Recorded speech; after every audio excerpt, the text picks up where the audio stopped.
Hey everyone, David C. Anderson here, coming at you from the Knife Center. Welcome to Knife AQ. This is episode 173 of the series where I answer all your questions, sharp or dull. This week, we're taking a look at two-bladed flipper knives. We're looking at a recommendation for a scout, as well as, is there a multi-tool that you can take to court?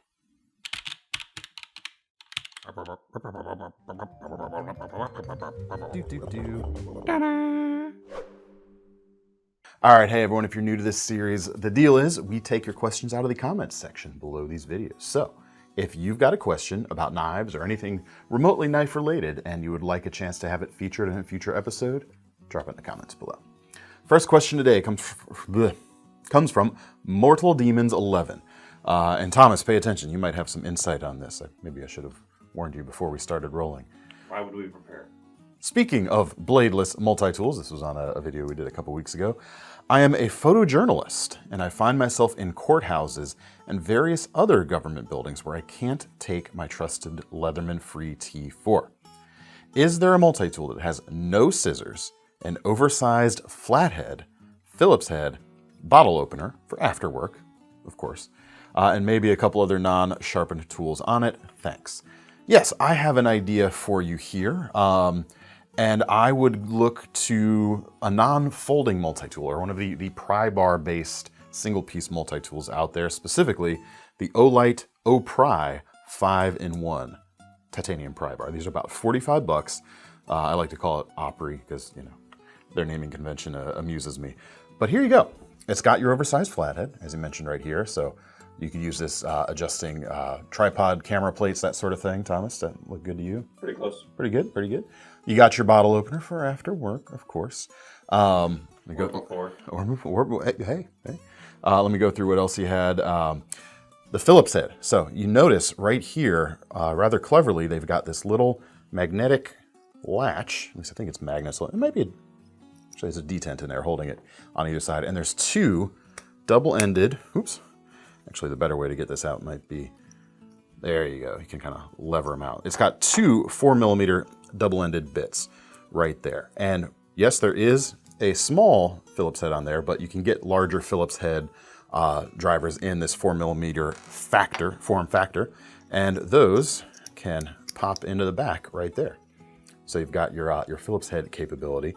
You're also able to use them thusly as well. If you wanted to get more torque on it and you could stabilize it on this end, you could do that with that right there. Beyond that, you asked for other things. You do have a 1/4-inch bit driver up here and a multi-sized wrench cut out there for a little bit of extra holding power, twisting power on certain things, and of course, a pocket clip as well. So not folding, but I think that could hit all the things you're looking to do, and hopefully the people who prevent you from bringing what you would really prefer to bring won't look askance at something like this. How'd I do, Thomas? What do you think for photographic needs with no kind of sharpened edge whatsoever? I'd suggest a skeletal. Remove the blade by the bit kit. Remove the blade by the bit kit. So you'd have, you'd have all of that basically. Might be a little more sus looking or suspicious looking. Could be. And would be more expensive than this $45. But hey, there's an option. You used to carry a skeletal until you got your free P4 for the longest time, yes? Yes. Yeah. I beat it up. Yes, he did. It did a lot of good things for him. So there's a couple options. If you don't want to mod anything, you could go with this. If you want something like a project, you can go with the skeletal and take the blade off. Maybe you could rig something up cool in place of the blade. Get creative. Be cool. Next question comes from Bruno and Raccio 3981. Hey DCA, all caps. When is someone going to come up with a two-bladed flipper knife? Question mark. But no exclamation points. Some people have. At one point, we actually had a custom Brad Zinker two-bladed flipper knife here in the building. But the only thing production I know of that comes close is the Civivi Crit, which instead of a blade on the other flipper side has this multi-tool implement, we'll call it, with a bottle opener, a couple of wrench sizes, flathead, and a line cutter / strap cutter there on the end. Useful little thing. But yeah, they don't make a two-bladed version these days. Could be cool if they did. Maybe they give you a Warncliffe on this side instead. You could actually almost just mirror image this drop point blade and grind it the other way and sharpen it right on this bottom edge. That could be a cool blade shape, and you'd get that modified Warncliffe style thing. But yeah, some have been done, but there's not a whole. Let me take that. There's less, or I feel like there's less need of two-bladed modern knives because most modern knives are using more modern steels that have kind of obviated the need of multiple blades from yesteryear that you might want that extra edge retention by giving yourself more edge. But that does discount the utility of different blade shapes on the same thing. But yeah, I don't know. Is there a market for this sort of thing? Is anyone out there interested in a two-bladed flipper knife? Let us know. I should mention all the ones I've seen have been front flippers like this because if you're dealing with actual flipper tabs, that would be poking out here on the back as you try to grip it, and you might be uncomfortable, and you might actually deploy the other implement a little bit, which would be uncomfortable. Not be what you in more ways than one. So yeah, check out the Civivi Crit for something interesting. Buy two of them, and you could swap it around and have two of the same blade on this, and then would that work? Yeah, that would work. And then you could have a double implement flipper. It's all about modifications today, I guess. Speaking of which, Sam the MacGyver fan asks a question that has nothing to do with modifying things in this case, actually. But hey, Sam the MacGyver fan. I just joined Boy Scouts and I have a few questions about knives. I'm aware that you've made a couple of videos talking about Scouts, though nothing that has really answered my burning question. What would be the best classic style, wood, brass, etc., folding pocket knives that are under a Benjamin or under $100? My troop is based in Wisconsin and they do not allow fixed blades. That is a bummer, but immediately, like the perfect right answer as far as I'm concerned, for this sort of situation, especially when you can't have a fixed blade, is to go with a lock backing knife like the classic Buck 110. Made in America, $65. You got a 420 HC stainless steel blade, plenty of strength for being able to stand in for a fixed blade if you can't have a fixed blade. No, it's never going to equal fixed blade strength, don't get me wrong, but this is the way to go. 3 3/4 inch blade, 420 HC steel, which of course is not the top of the line stuff anymore, but it is perfectly usable, very easy to maintain in the field, and very durable as well, which is important in this case. And you got that classic look, brass with wood inlays. It's got enough handle thickness to get a full solid grip on it and feel like you can do some big stuff, and enough length for any different kind of hand size, especially if your body's still growing and your hand size may change over time. That's a good thing. Should be mentioned though, not really a pocket knife. It comes with a belt sheath, and you would probably be more comfortable carrying it that way because it is kind of chunky. That benefit that you get from that chunk in use works against it in pocket carry. One way to mitigate that, you could go with the Buck 112, which is a bit smaller with a 3-inch blade. Still comes with a belt sheath, however, not a pocket clip, but this might be a little more pocketable and has the same great stuff about the 110, just scaled down a little bit. And these are also $65, actually, same price on either one of them. You could go, and I'm realizing this now that this breaks some of your rules a little bit, but if you like the Buck 110, but you want a pocket clip, you could go with the 110 Sport. But these are about $145 right now and don't have the classic brass or wood types of look or any kind of vintage look. But the black aluminum and the green micarta doesn't feel like cutting edge. It feels a little more rustic in a good way. And you get the same girth, but the materials are lighter and you have a pocket clip as well. So that's an option. You might have to save up a little bit more for it. Is there a 112 version? There is a 112 version as well, but it's also going to be above those price points. Options are optional. Options are optional. Now, someone is now probably thinking, why not the 110 Slims that take the 110 shape and everything and slim it down, make it easier to carry, and have a pocket clip. You could do those, but I think even more so than the Sport, those get farther away from the classic look that that Sam, the MacGyver fan, is looking for. But I would go with a 110, quite honestly. See if that works for you. If you don't want to go that way, there's a ton of great stuff like Opinels, like the number 9, but I like the idea of something a bit more heavy duty feeling, like the Buck for a Boy Scout. I was a Boy Scout myself, and yeah, it's good to have some things that are a little more durable when dealing with stupid adolescents like I was. Now, you could go with a slip joint, though, if you didn't want to go with a 110 or something locking like that. And I would recommend going with a Stockman pattern knife. I personally, my Boy Scout knife was a BSA Whittler, which had a very similar tool set or a blade set to this, but you got a main clip point blade. This is the case medium Stockman, I should mention, with red jig bone, worn old red bone. That jigging on the bone material can actually give you a little extra traction, a little extra grip, which is nice. These are about $80, made in the US. You got a main clip point blade.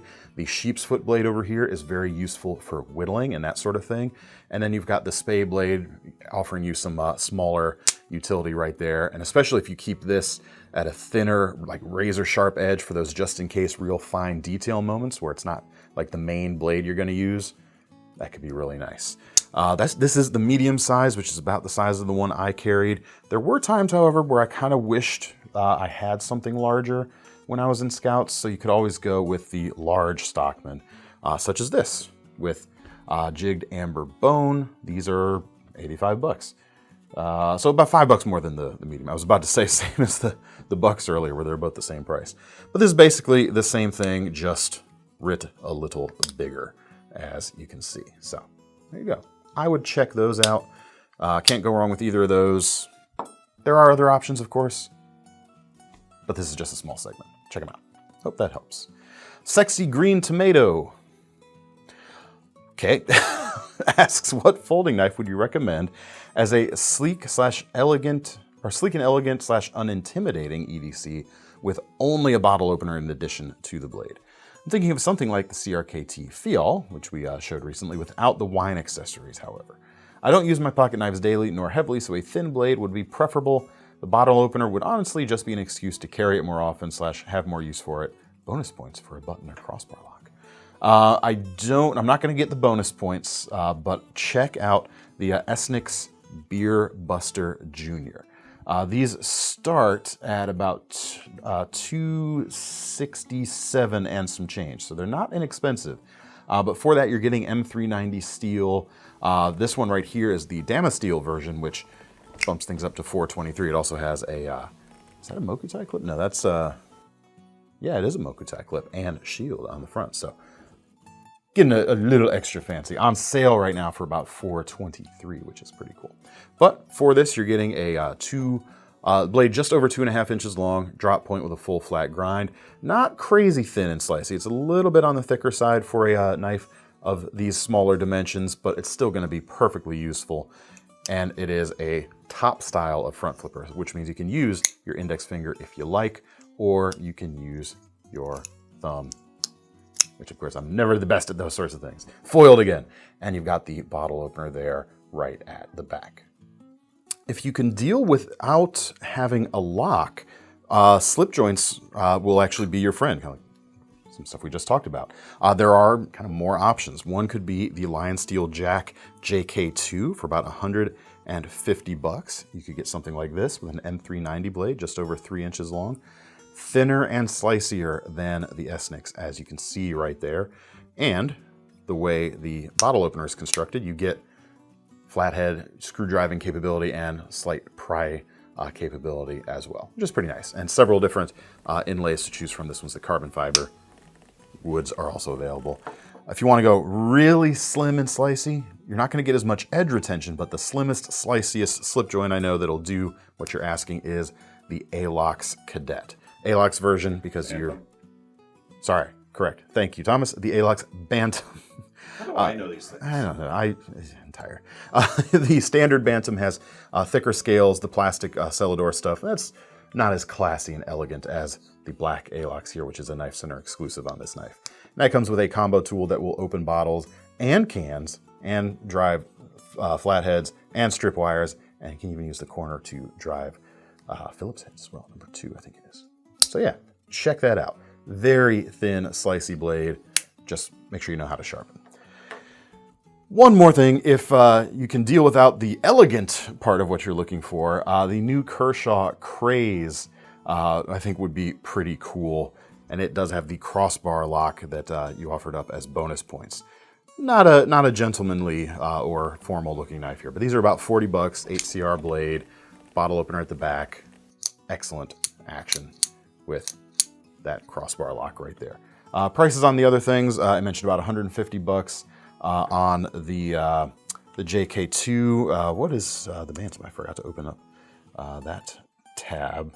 Those are fairly affordable, however. They're like 27 bucks for something like this. So that's pretty cool. As I drop it. All right, now we come to the lightning round for today. First question comes from Damp Action RC. What's your best recommendation for removing oxidation? If you're not talking about heavy rust, which would require something abrasive potentially, like sandpaper perhaps, Barkeeper's Friend is the way to go. I love that stuff. I've probably mentioned it before on this channel, but I know not everyone has seen every video we make. I have. And it's a good tip nonetheless. So Barkeeper's Friend is what I personally use. Might work for you too. Next question comes from Dragos 2023. Do you know of a rescue multi-tool with a glass breaker and a seatbelt cutter that is small enough to be carried in the 5th pocket? I know Victorinox has a rescue tool, but that is too big. This is a point where I wish Boker did something slightly different with the Rescom, because the Rescom would be a perfect 5th pocket carry rescue tool for about 54 bucks. It comes with that hook-shaped blade with some serrations there, so really great at seatbelt and strap cutting, but that's all it is. It's got a frame lock, G10 on the front, FRN on the front, really perfectly sized and perfect thickness for a 5th pocket carry. And if they'd managed to find a way to incorporate a glass breaker here in some form or fashion, maybe on the end, that would be an amazing tool. It's already pretty cool. But the thing to do for you, and I've got mine in my 5th pocket. Normally it lives on my keychain on a quick release, but that's the standard Rescue Me tool. You've got a seatbelt cutter and a spring-loaded window punch right there. These are inexpensive. They are about 12 bucks or so and can live on your keychain or in the 5th pocket, no problem. And as I mentioned, this one is mine. That's why it's kind of dirty at this point. They're great. Check them out. Next question is our final question of the day, which means, of course, it is our most serious question of the day, which comes from Qui-Gon. We all know that if you're hunting the Predator, or many of them, from the movie franchise, you need to have a good blade on you, be it Billy's long bowie from the original or Royce's Topps Steel Eagle from the 3rd movie.